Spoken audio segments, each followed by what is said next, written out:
um, to have the IRS closely monitor churches and whether churches are in violation of their 501c3 status for addressing public policy and political issues.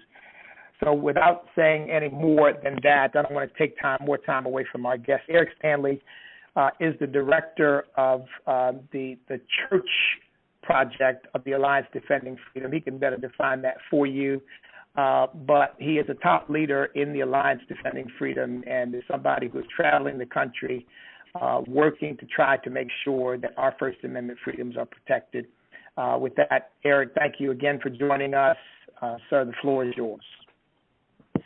Well, thank you, Bishop Jackson. It's great to be with you, and thank you for all that you're doing to stand for righteousness in our country. And it's great to talk to all of you today. And I just want to briefly tell you, Alliance Defending Freedom, as Bishop Jackson said, I'm the director of the Church Project. It's basically a dedicated team of attorneys and staff here at ADF who are dedicated to defending the rights of the churches of America and their pastors to be free to minister the gospel so that the gospel can go forward unhindered, uncensored.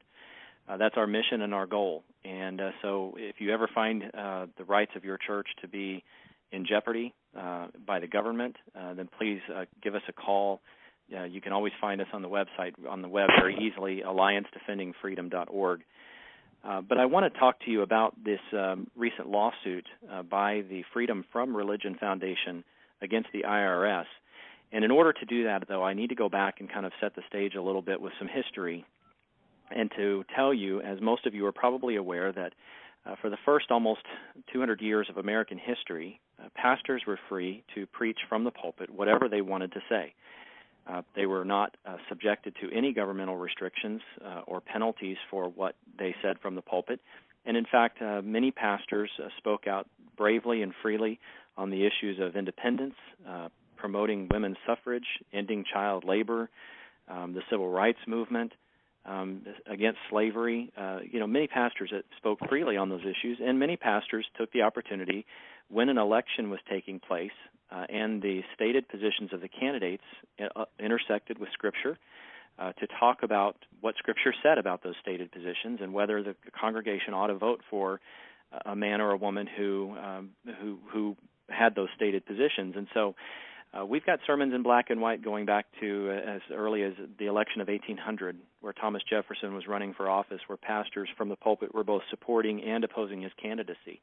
This was something that was commonplace as the church felt the need to speak out over the years.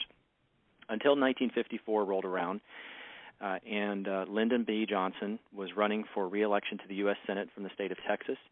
He was being opposed by two very powerful nonprofit secular organizations. One was called Facts Forum. One was called the Committee for Constitutional Government. One was led by H.L. Hunt, who was a Texas oil billionaire. The other one was led by Frank Gannett, the publishing mogul. Gannett Media is still around today. It owns USA Today. And these two men believed that Johnson was not taking a hard enough line against communism. And they started using their secular nonprofit organizations to oppose Johnson's candidacy to the U.S. Senate.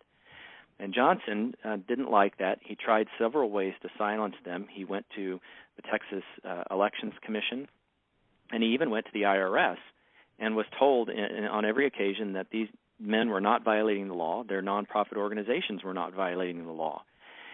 And so in the midst of his campaign, Johnson wanted to make sure that he could secure his election. And so he hit on an idea. On July 2nd, 1954, he showed up on the floor of the U.S. Senate, and he proposed an amendment to a massive modernization bill of the tax code. This was a huge bill.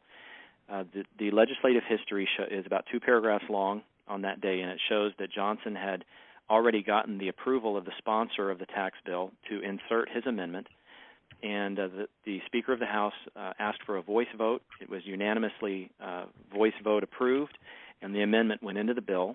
The bill was passed, and on August 16, 1954, was signed into law by President Eisenhower. Now, that amendment is now what we know as the Johnson Amendment, is the last sentence of Section 501c3 of the tax code, and it prohibits nonprofit organizations, which include churches, from participating in or intervening in, including the publishing or distributing of statements in support of or in opposition to any candidate for public office. Now, once that was passed, it really turned American history on its head. And suddenly pastors found themselves subject to IRS restrictions. And the IRS began to be the primary enforcer of the Johnson Amendment, and saying over the years that pastors could not do anything from the pulpit to support or oppose candidates for office or speak in a way that might impliedly support or oppose candidates for the office, even including speaking in such a way on the issues of the day that might be construed as support or opposition to candidates. Now, the IRS's enforcement of the Johnson Amendment has a very checkered history since 1954. It has been unequal. It has been uneven. Certain favored groups are given a pass from enforcement of the Johnson Amendment, while others are intimidated by the IRS. And the IRS continues to fuzzy up the line between what is prohibited and what is not. The latest chapter of the enforcement of this goes back to 2008, where one church was being audited for violating 501c3 of the tax code. It was a church in Minnesota, and they challenged the IRS's procedures for how they go about auditing churches.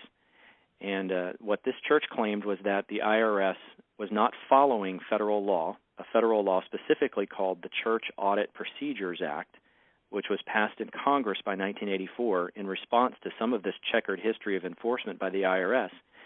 And this law, the Church Audit Procedures Act, was intended to protect churches from politically motivated audits. And so this particular church was saying that the IRS was not complying with the Church Audit Procedures Act. They won. A federal district judge held the IRS's procedures for auditing churches to be unlawful in 2008.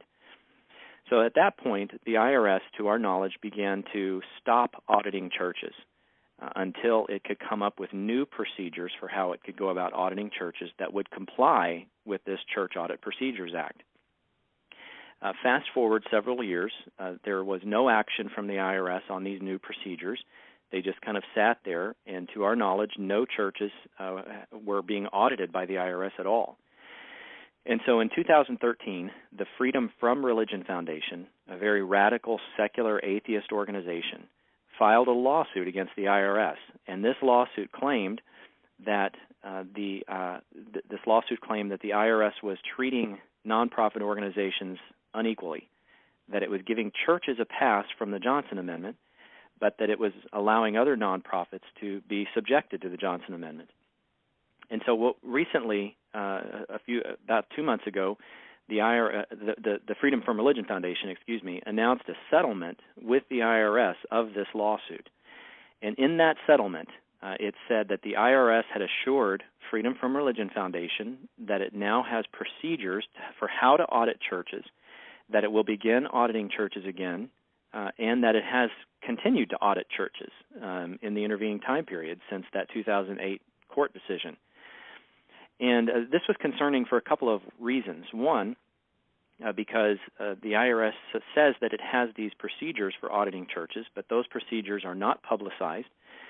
They're secret procedures, and we all know what happens when the IRS acts in secret. We have seen it be proven that they have targeted conservative groups, the Tea Party groups in particular, for disfavored treatment through some secret internal procedures. And so we at ADF filed a FOIA request, a Freedom of Information Act request, to get those procedures and make them public, because we believe that churches have a right to know how they will be treated by the IRS, that the IRS should be held accountable to treat churches equally. So we're waiting for a response from that, and we should have that within the next month. But secondly, it's also concerning because the IRS, if they are going to begin auditing churches again, it's concerning that they will ramp up their enforcement of the Johnson Amendment and apply that to prohibit pastors from speaking freely from the pulpit on the issues of the day. The Freedom from Religion Foundation wants the IRS to interpret and enforce the Johnson Amendment more broadly than just anything that would endorse or oppose a candidate. They also want them to enforce the Johnson Amendment in a way that would prohibit a pastor from talking about issues of the day, such as life or marriage, or homosexual behavior, or any of those things, in a way that could be construed as support for or opposition to a particular candidate.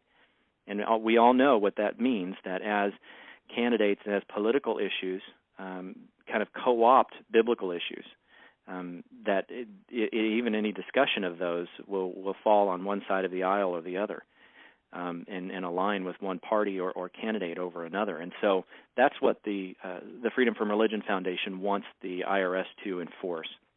Now, this leads to something that we started back in 2008, which was Pulpit Freedom Sunday, which is really the fix to this whole great mess of intimidation by the IRS against pastors and churches and the enforcement of the Johnson Amendment. You see, because it's very simple. We believe the Johnson Amendment is blatantly unconstitutional. It was when it was passed, and it is now. But nobody's ever been able to challenge it. And so in 2008, we asked for pastors to preach an election sermon.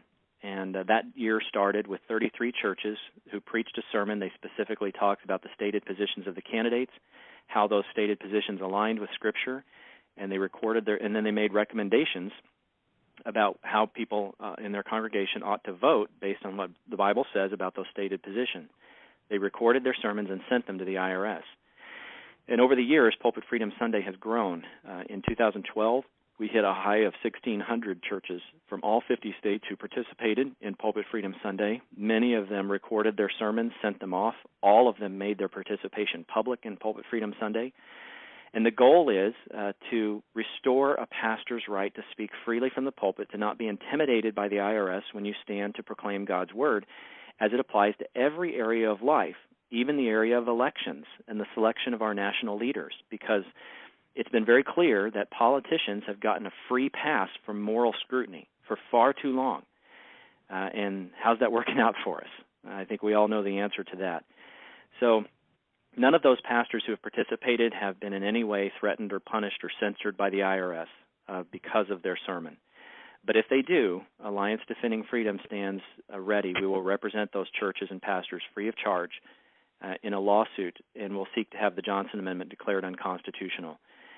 Pulpit Freedom Sunday is coming up once again this year on October 5th, and I'd hope you'd make a note of that date and go to pulpitfreedom.org. That website is pulpitfreedom.org. Sign up to participate in Pulpit Freedom Sunday. You may, as a pastor, want to preach a sermon that specifically talks about candidates for office and gets very, very specific on that. We believe you have the constitutional right to do that. There's resources there on the website to help you understand those constitutional arguments. You as a pastor may decide, no, I don't want to be that specific. I don't think I want to do anything that would explicitly support or oppose a candidate. You can go and just sign up to preach an election sermon that stays within current IRS guidelines and count that participation in Pulpit Freedom Sunday. And we will count that, because what we want everybody to do, and we want pastors, literally thousands of pastors from across the country, to stand together, united on one day, and to raise your voices together and to say to the IRS and to the federal government, you have no business censoring what a pastor says from the pulpit. That is the job of the pastor alone to determine what is said, not the IRS or any other government official. And if we do not draw that firm line right now and kick the government out of the pulpits of America, we will allow the government to add in additional restrictions on the pulpit and on what pastors can and cannot say. Today it may be something about candidates. Tomorrow it may be something about the exclusivity of the gospel of Jesus Christ. Who knows? But it's a dangerous precedent that we set. And so I want to encourage you, go to pulpitfreedom.org, sign up to participate. There's a recruiting packet on there that if you're not a pastor, you can download and take that to a pastor and get them to sign up. It gives all the information a pastor would need about participating. So that's really what we're doing. We're hoping that we can take this tool out of the hands of the IRS, take this tool out of the hands of Freedom from Religion Foundation and other atheist groups that are bent on silencing the church, and to once again restore a pastor's right to speak freely from the pulpit on all matters of life, even the matter of election and candidates. Okay, Eric, thank you very much. Folks, I want to remind you that if you have a question, press star 6 and get in queue, and we will come to you chronologically in the order in which you get in queue. Martin Brown, who's executive director of STAND, Eric has a question. So, Martin, why don't you ask your question? And folks, right now the queue is empty. So again, if you have a question, press star 6 and get in queue. Martin, why don't you go ahead? Sure. Eric, my question was, as an individual who attends a church and may not be a pastor, how can I actually be engaged in Pulpit Freedom Sunday, and what can I do to make either my pastor aware of it, or what can I do as a Christian to be more active in addressing this issue? That's an excellent question, and there really are a couple of things that I think even that non-pastors can do to participate. One thing would be to go to pulpitfreedom.org, and on the bottom of the page in the middle, under a Tell Me More section, there's what we call a Pulpit Freedom Sunday recruitment packet. And it's just a PDF. It has a number of pages on there, 5 or 6 pages. And take that, send that link to your pastor, or download it and print it out and give it to your pastor. There's a little welcome letter from ADF that explains what Pulpit Freedom Sunday is. There are some resources about what pastors can do. But take that to your pastor and encourage your pastor to sign up to participate in Pulpit Freedom Sunday. One of the things that pastors are that we've heard for years since we've done Pulpit Freedom Sunday is that they are concerned about the reaction of their congregation if they were to speak explicitly about issues of the candidates during an election. And so they need encouragement from church members to say, Pastor, we want you to address this. People need to hear this. We need you to understand and help us to understand how to apply the Bible and church teachings as we go into the voting booth. And so encourage your pastor to do that. The other thing is, I would say, is keep your eyes and ears open for this. Ultimately, if the IRS does not ever really allow a lawsuit on this issue, Congress is going to have to become involved to fix this. And I would encourage you to contact your congressman, contact your representative, especially if they are in any way affiliated with the House Ways and Means Committee, and to encourage them to fix the Johnson Amendment. There's a good legislative proposal that's out there that will fix the Johnson Amendment, will allow pastors to speak freely from the pulpit, and just encourage them to say we need to get the IRS out of the pulpits of America. So it's really a two-pronged strategy. We need to pressure the IRS, and we've got to pressure Congress to fix this. So those are really a couple things that non-pastors can do to become involved. Eric, I've got a question here that was texted to me, and it's really a jurisdictional question. It's the understanding of a lot of people that the public can't file a lawsuit against the IRS as a sort of a public matter, and that Pulpit Freedom Sunday was intended to get the IRS to act against the pastor so that you could get the IRS into court based on their initiation of a lawsuit. So what's the truth about the matter? Can the public file a suit? I mean, this organization, why do they have standing? This Freedom from Religion Foundation, why do they have standing to file a lawsuit? And can if anybody file a lawsuit? Could my organization or FRC, who can file a lawsuit against the IRS? Why don't you respond to that, since we are here because this Freedom from Religion Foundation filed a lawsuit. Most people thought you couldn't do that. Right, exactly, and that's an excellent question as well. I don't believe that Freedom from Religion Foundation had the right to file a lawsuit. I don't think they had standing to file that lawsuit. But nevertheless, they found a friendly judge who let part of it go forward, at least enough for the IRS to kind of enter into this settlement with Freedom from Religion Foundation. I think if ultimately that case were allowed to proceed, it would have been tossed out of court on standing. We looked very long and hard about this because if the Johnson Amendment is unconstitutional, which it is, then why can't we just go out tomorrow as Alliance Defending Freedom and represent a few organizations and pastors and file a lawsuit to have it declared unconstitutional? And part of the reason is, without getting too far into the legal weeds on this, there are restrictions in the federal code about jurisdiction to challenge the IRS. Basically, taxpayers are not allowed to sue the IRS. We have to wait for the IRS to apply the law against a taxpayer, against a church, against a pastor, and then we have to ask for, pay a tax that's been assessed, ask for a refund, and get that denied, and then we would have standing to go forward and challenge that. The problem has been over the years is that the IRS has not allowed any court challenges to the Johnson Amendment. There's really one of two things that happen when churches have gotten audited since 1954. The vast majority of churches will just simply back down. They will agree to whatever the IRS says in order to end the audit against the church. And there have been a couple of publicized instances where the churches have stood up to the IRS and have said, including one very, very public incident back in 2002 and 4, involving a very liberal church in Pasadena who stood up to the IRS and said, we believe our pastors have a right to speak freely from the pulpit.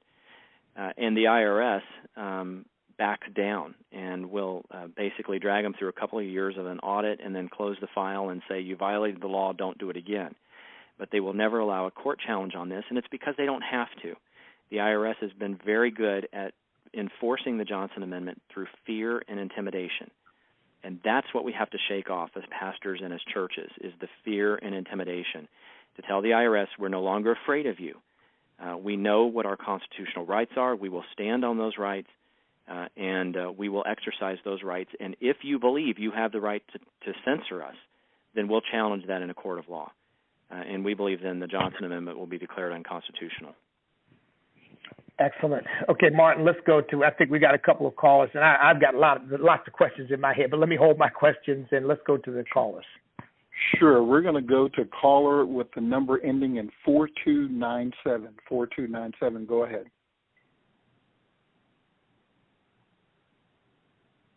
Hello, caller number 4297.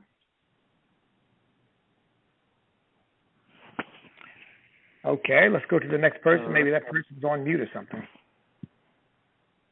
Yep, okay. Caller number 1774. Go right ahead. Erik, thank you for all that you do in protecting Christian rights. I'm a Catholic, and I was wondering, is the Catholic Church and the Catholic Bishops of America involved in this Freedom Sunday project at all? It's a great question, and it's one that has been very difficult. Most Catholic churches are not, but we have had a few Catholic priests who have participated in Pulpit Freedom Sunday over the last few years. The bishops have not given a complete green light to be involved in Pulpit Freedom Sunday. A lot of that, I think, just in my own personal opinion, from what I can glean, has to do with some of the diocesan council, their general councils who want to try to keep the diocese out of litigation. It has a lot to do with how some of the dioceses are structured in terms of their legal status. So Catholic Church as a whole has not really been involved in Pulpit Freedom Sunday. That's one of the things that we continue to try to make inroads there. And I think anything that you can do to help in that regard, talk to priests and bishops who are there that you might have some influence over and encourage them to be involved in Pulpit Freedom Sunday. This really has to become not just a Protestant movement. It has to become Protestants and Catholics and even those of other faiths as well, because really the government has to just keep its hands off of every pulpit of America, no matter what the faith is. So wherever we can find those allies, we've got to find them and encourage them to be involved. Hey, Erik, now my understanding of the law is that a church does not have to apply for 501c3 status in order to be considered tax exempt. That's so right. A, is that true? And B, if a church does not have official 501c3 status from the IRS, but they are operating as a church, having worship services, ministering to people and so forth, does that change their status at all or make them more or less likely to suffer one of these audits? Well, first, that is true that churches do not have to apply to the IRS for tax-exempt status. The federal code automatically grants a church a tax-exempt status. But here's the important point. The federal code automatically grants churches a 501c3 exemption. So even a church that never applies to the IRS will consider that church to be a 501c3 church. And there's been case law about that. And the federal courts are in agreement that just the fact that churches don't have to apply it doesn't remove them from the restrictions of 501c3. So every church in America is really subject to 501c3, and so this is why it's important for churches, even those that have not applied for a tax-exempt letter from the IRS, to be involved in Pulpit Freedom Sunday. The status is granted automatically by statute. The only thing applying to the IRS gets a church is a letter that the IRS has looked at all the activities of the church and agrees that if those activities continue in the way that they are, that the church will be exempt in the future. It's an advance assurance of future exemption. And that's helpful for donors who might get audited for, whether their donations are given to a tax-deductible organization, those kinds of things. So I think in that regard, there's a myth out there that, well, if I never applied to the IRS, they don't exercise any jurisdiction over me, and that is a myth. And it's something that we've been trying to tell churches, no, you are still subject. That's why it's important for you to be a part of Pulpit Freedom Sunday as well. Okay, we've got one caller we weren't able to get through to. Let's try that caller again, and then Eric will give you a chance to remind people the date of Pulpit Freedom Sunday, where to go to sign up, and so forth. So, Martin, one more time. Sure. Again, this is caller with the number ending 4297. Are you available, caller? 4297. Okay, the call is not available. Okay, Eric, one more time, Pulpit Freedom Sunday date, where people need to go, and any parting remarks. Yes, thank you again for allowing me to come on and to talk to you all. It's been a pleasure. Pulpit Freedom Sunday is again October 5th of this year, so we're just a little bit over a month away. If you cannot participate on October 5th, that's okay. Pick a Sunday as close to there as you can, but before the election, and still sign up to participate. And if you're part of a faith group that doesn't meet on Sunday, maybe meets on Saturday or some other day, that's fine as well. Just sign up for whenever and make a note of whenever you will participate. But go to pulpitfreedom.org. It's very simple, pulpitfreedom.org. And you can get all the information there on how to sign up. Again, there's a couple of ways you can participate. One is the basic way is just preach an election sermon.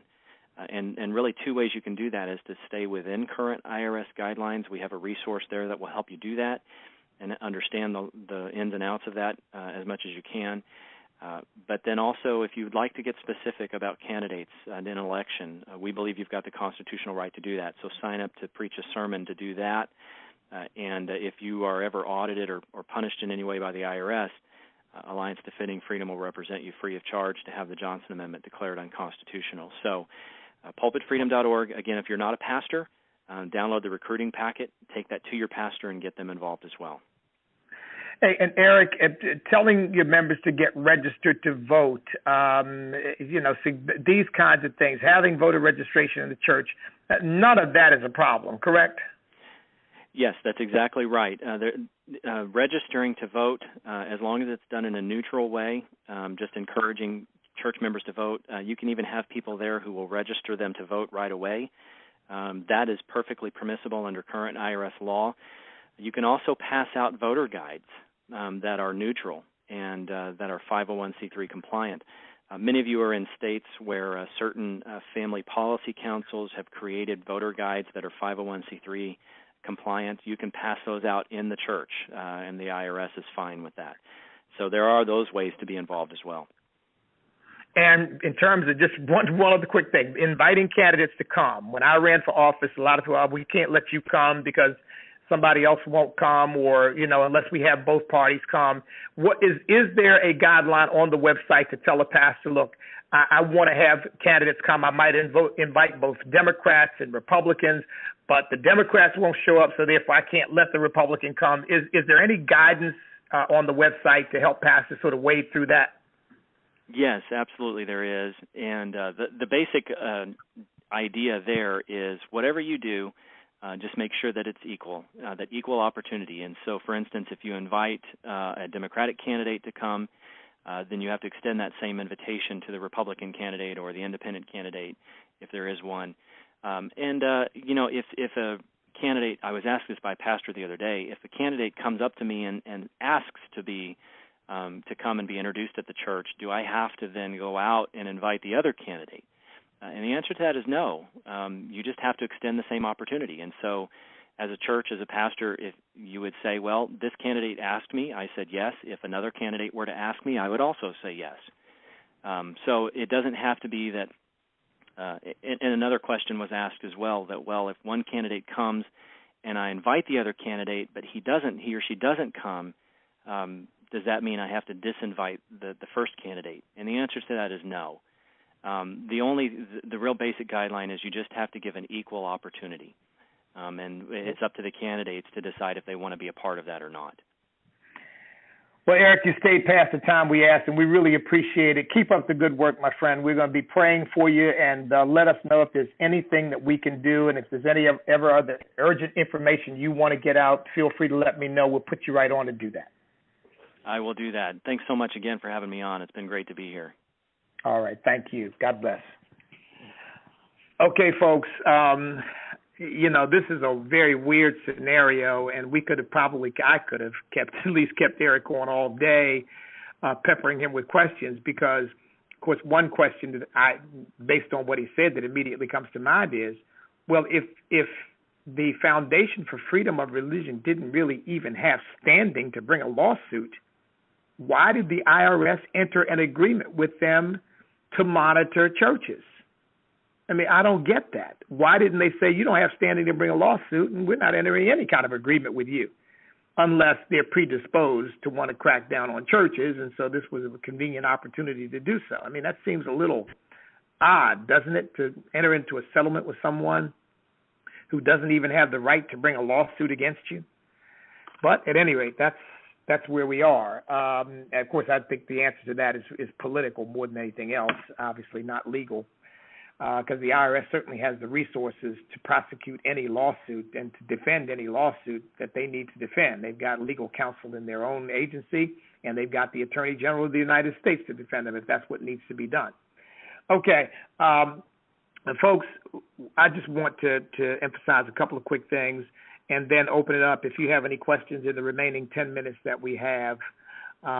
One is, I just want to remind everybody that we do have an election coming up now in only 2 months. And one of the most critical things that we need to do is we've got to make sure that all of our friends, all of our family, all of our neighbors, all of our colleagues, everybody who we know, who we believe will vote the values that we share, will go out and vote. I mean, please don't go out and recruit the wrong people to vote. You know what I mean? If they're not going to vote the way you believe they ought to vote, then at least leave it to somebody else to recruit them. But we certainly ought to be making sure that everybody who shares our values has an opportunity to is urged, if you will, to get out there and vote. Now, according to United in Purpose and some of the work that Bill Dallas has been doing, has becoming a friend and somebody that I'm working pretty closely with, and a number of groups are, not just me, but a number of groups are. And we need approximately 500,000, a little less than that. I think it's about 470,000 votes. We need about 470,000 votes by people who are going to vote traditional values. About traditional values, let me explain what I mean. Who are going to vote for marriage, those people who support marriage as a union between one man and one woman, those people who are going to vote for life, those people who are going to vote for free market economy with lower regulations, lower taxes, more entrepreneurship to allow the economy to grow and to flourish, those people who are going to defend the sovereign borders of the United States of America. That's not a statement about anti-Hispanic hysteria or anything like that, because I'm talking about defending both the borders in the north and the borders in the south, and all the way around, making sure that those borders are secure. Somebody who's going to do that, because now, folks, it's clear. This is not merely a matter that can be dismissed as some sort of anti-Hispanic sentiment. We now know we have a major national security threat, and the porousness of our border makes that threat even more imminent. So we need people who are going to vote for that. We need people who are going to support our allies and without any equivocation oppose our enemies. So when I say traditional American values, this is my definition. This is what I am talking about. I'm talking about economic, I'm talking about national security, and I'm talking cultural issues as well. All three of those are the three legs of the stool. By the way, some have suggested there's a fourth now, which is who will support constitutional governance, who will respect, who will honor, who will encourage, who will demand that our elected officials follow the Constitution of the United States of America and appoint judges who are going to do likewise, who are not going to make up rules as they go along and implement their own social engineering policies, but are going to follow the Constitution of the United States of America. So we need to be encouraging people to vote for those kinds of folks, and we could have a really dramatic development come the first Tuesday in November that could at least slow down what I consider to be these very destructive policies that are coming out of this administration and being supported by its supporters in Congress. And by the way, not all of his supporters in Congress are Democrats too, so this is not a partisan statement. I know the majority are, but you got some Republicans who unfortunately go along with some of this craziness as well. So this is really about supporting candidates who are going to do what is right, not endorsing one party over the other, but supporting candidates who are going to do what is right. Now, if you have any questions, so I wanted to get that out. The second thing I wanted to say is after my visit for Ferguson, which I was in Ferguson last week when we had our call, I just want you all to be aware of the fact that this issue is not over. I got really slammed. Oh, by the way, let me mention, just so everybody knows, the press is usually on these calls. Yes, they are monitoring the calls.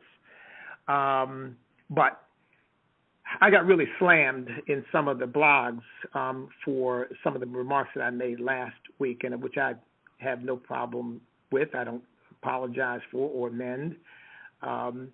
Maybe I need to clarify, but for those of you who are on this call, you probably know exactly what I meant. When I said the facts are not going to matter, I was simply making a statement of what I believe to be truth, which is that people are now so emotionally caught up and invested in the fact that this young man was shot 6 times and he was unarmed, that other facts that emerge are simply not going to change the anger, the frustration that people feel. I think facts ought to matter, but I'm saying I think for a lot of people, they simply won't matter. And by the way, I understand that. I don't agree with it, but I understand it. I understand that a lot of people are still emotionally caught up on this whole issue of racial injustice, and then you get people like Al Sharpton who go stoke those fires, and this is what you get. I talked to a number of ministers out there who told me they do not think that this Officer Wilson, will be indicted. I hope I am wrong, but I think if he is, I don't know whether he'll be indicted or not, but if he is not indicted, I think we're going to see another round of social unrest, which could potentially spread to other parts of the country. And if you want to know why did I go to Ferguson, I went to Ferguson with that in mind.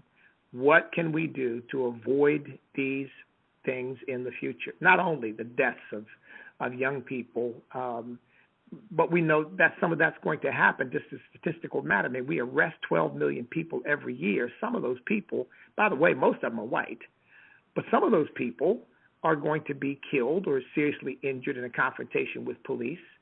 And some of those people who have that happen are going to be black.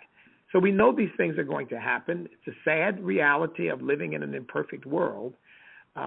We ought to do everything we can to minimize that, training police officers, developing better policing techniques, whatever it might take. But we ought also to make clear that whatever happens, we ought to wait for the facts. We ought to wait for an investigation. We ought to wait until we find out what the truth of the matter is, and then allow the justice system to run its course, rather than what unfortunately happened in Ferguson, which is outsiders came in, they stoked the flames of unrest and ended up destroying a lot of property and putting some businesses out of business. And it's just something that does not benefit the community at all. I stand on the statement that I made. I think there's a level of emotional unrest represented by people like Al Sharpton that for whom the facts as they come out will simply not matter. They simply will not matter. And of course, if you remember the Tawana Brawley case, you know he has a history of that. Folks, just be praying for our country. Be praying that A, justice will be done in this situation, A, and that B, even for those who believe that justice is not done, that they will seek to resolve this, as Alveda King said, by peaceful means, not by means of violence.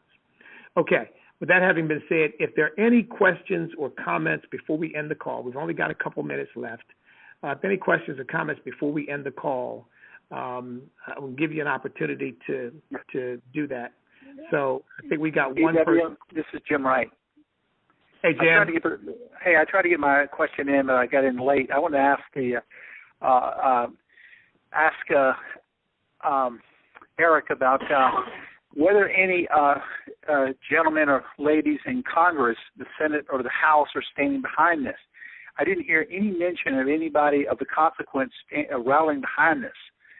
It'd be fantastic if, Ted Cruz or somebody, Rand Paul or anybody in that ilk would be standing up for this. I didn't hear anything from Alex on that.